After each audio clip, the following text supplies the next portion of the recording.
It's going to be hard. It's going to be harder probably than your hardest job. It's going to take a while. All the things you hear, it really, it's not the easiest path. And I don't say that to be discouraging. I say that to say, bring it on, but you really, really appreciate having a job when you go into business or investments or any type of entrepreneurial venture on your own or with others. You really appreciate the stability of a job, and you have to decide every day, whether it's worth it for you. So that's Welcome to A Founder's Life, and I'm your host, Leo Gestetner. On this show, we dive into the real stories behind the highs and lows of entrepreneurship and how we pursue a more balanced and meaningful life along the way.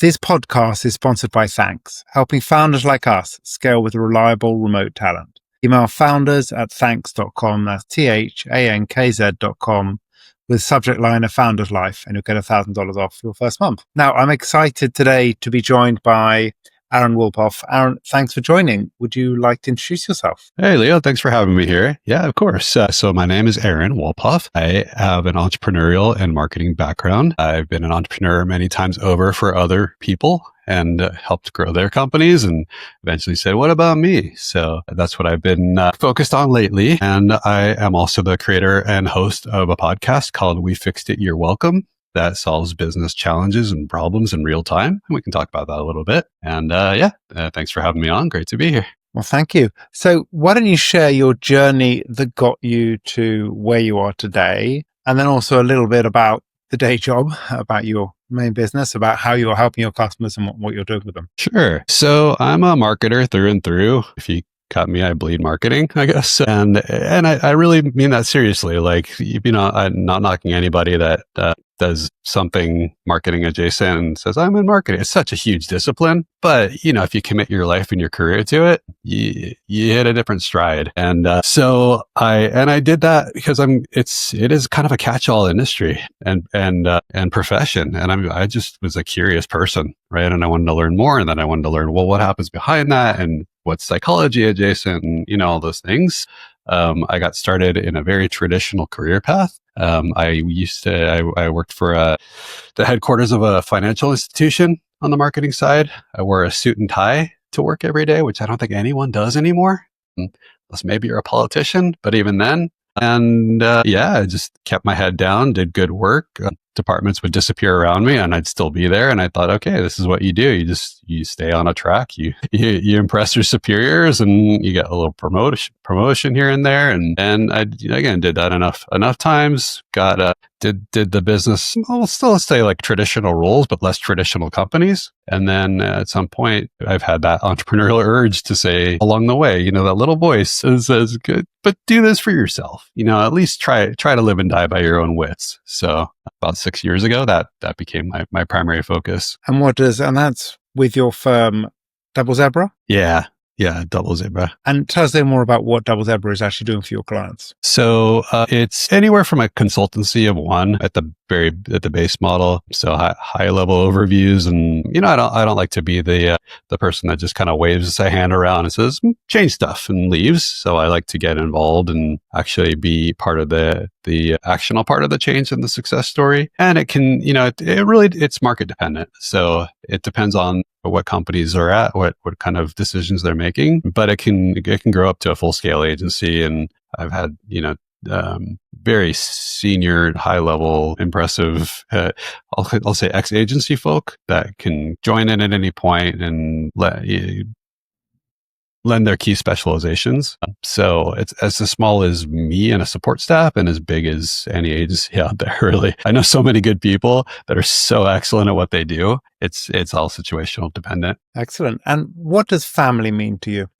Family's everything, when I get an email from a client or a prospect or anybody that says I've got to go rush and take someone to the doctor, I just feel it. I'm right there with them. That comes first. That if your family doesn't ground you, you're like, you can float through life a little bit. It's never a trade-off, never a sacrifice, but there have been some pretty put me on a international stage type of opportunities where family was the priority. And I just figured that's for someone else, and they're going to change their life accordingly for good or bad, better or worse. So I just kind of do what I do, and I've built my career around that. And family is front and center in my life. And what, from a personal perspective, does family look like for you outside of the business? Well, I got my little family. We try to block off time and not get overly consumed with work. So we have like the put it away hours. It's taken a lot of brain training and I don't know, psychological brain hacks to do that when you're an entrepreneur and a founder, and there's always more to do. You know, if you train your clients that you answer the phone at 3 a.m, they'll call you at 3 a.m. So it's an exercise in restraint and discipline to be present. And it's a battle, you know, there's that push and pull dynamic where there's always something that could use your attention. And then there's always, you know, you could always do more in the moment. But what I found is, you know, you start to chip away at the things that keep you grounded, and you don't, you know, then you're getting up, you're working till midnight, you're getting up at 4, you're not always doing your best work. You know, you'll look at something the next day that you worked till midnight or 2 a.m. on and say, well, what was that? I just solved that in 5 minutes, you know? So I think the balance is incredibly important. And looking at that next thing, health is something I often like to talk about. And one aspect is sleep. And I think, you know, sleep is one of those things that is vitally important. You know, these entrepreneurs who say, oh, I manage on 3 or 4 hours of sleep a night. It's just not true unless you're some kind of weird freak. We need sleep. You recover over sleep. But health, what does that mean for you when it's, whether it's sleep, whether it's fitness, whether it's nutrition, mental health? What does health mean for you? Yeah, no, it's a good point. I mean, I've worked with founders and other, you know, entrepreneurs and other people that's part of their persona, I guess, their work persona is I'm going to be there when, you know, before you get up, I'm going to stay till after you leave. I'm going to literally fall down on the floor because I'm working so hard, you know. It's impressive, I guess. There's that hustle you have when you're younger. You know, if you're in your late teens, early 20s and you know, all exhausting all your strength all the time on, you know, just keep plugging. I had it too. You have to go through that, I think, but no, we're not built forever. So you have to take care of yourself. I exercise in the morning. I try to eat right. It's all like, you got to sustain yourself, especially I'm not an old man, but as we age, it's a trade-off. And you can't stay out all night either anymore. Some people can, more power to them. Yeah, and it makes sense, and I agree. And what do you like to do for fun? Well, I've got my podcast, which is a panel show that I created. It's work and work adjacent. And I, you know, put a lot of heart and thought and energy into it, but it's really fun too. We tape on Fridays, so it's kind of the end of the week release. And I haven't traveled much lately, like for a while. So that I'm going to kick that back into gear a little bit. That's, you know, everyone likes to travel, or most people, but that's really fun just to be immersed somewhere else and, you know, not have that, like I said, if you're in the living room and your work's downstairs, you have that pull. If you're across the world and you have that pull, there's nothing you can do about it except let it go.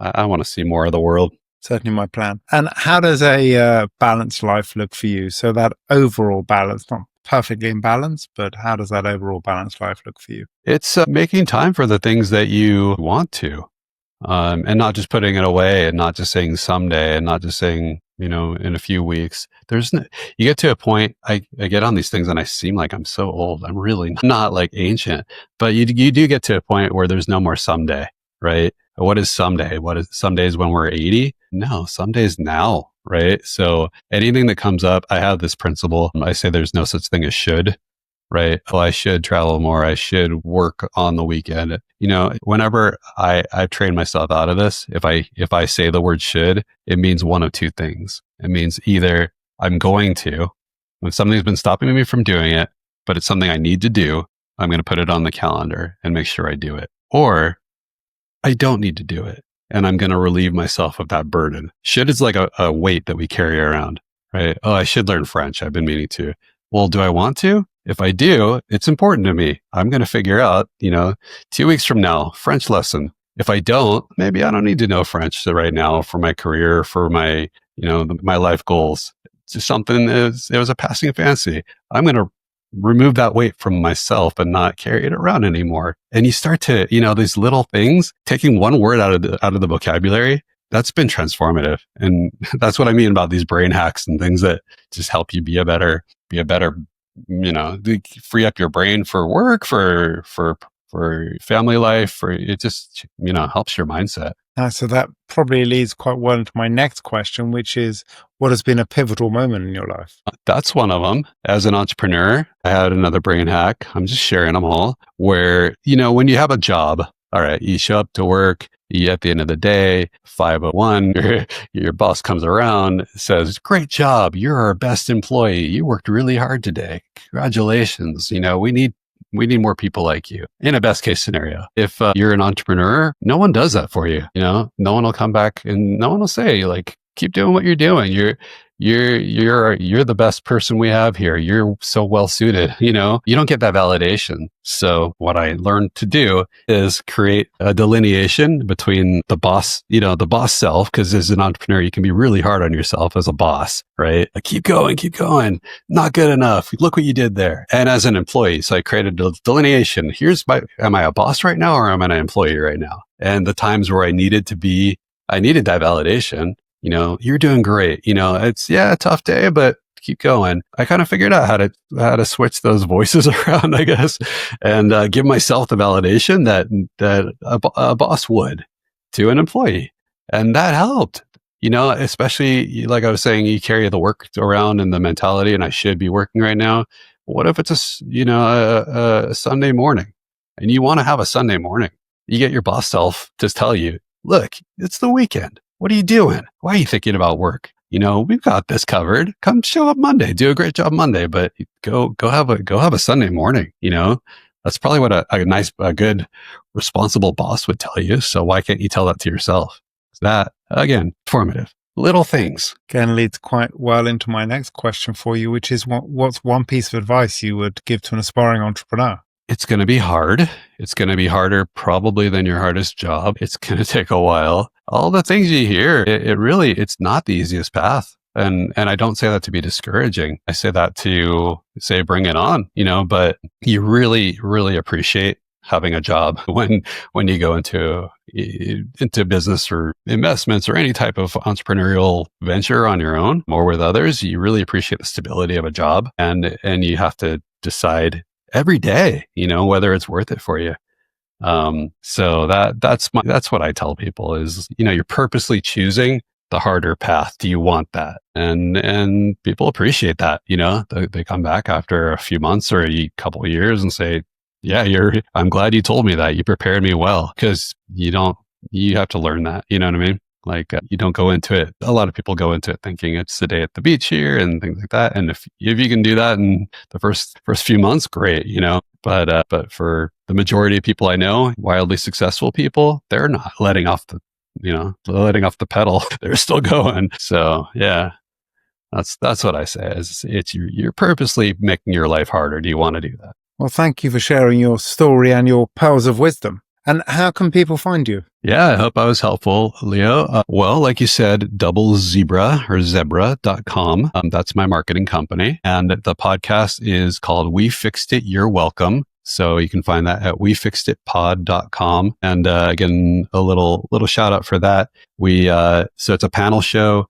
We hire ourselves essentially to take on a company challenge or big public debacle or something that's happening related to business, but community and society, and we fix it over the course of an episode. So by the end, we duct tape it back together, we give it back and say, here you go. We just made the world a little bit better of a place. And then we move on to the next one. Perfect. Well, thank you for listening to today's episode. And if you enjoyed the conversation, don't forget to subscribe to the channel, tell your friends, and leave a review.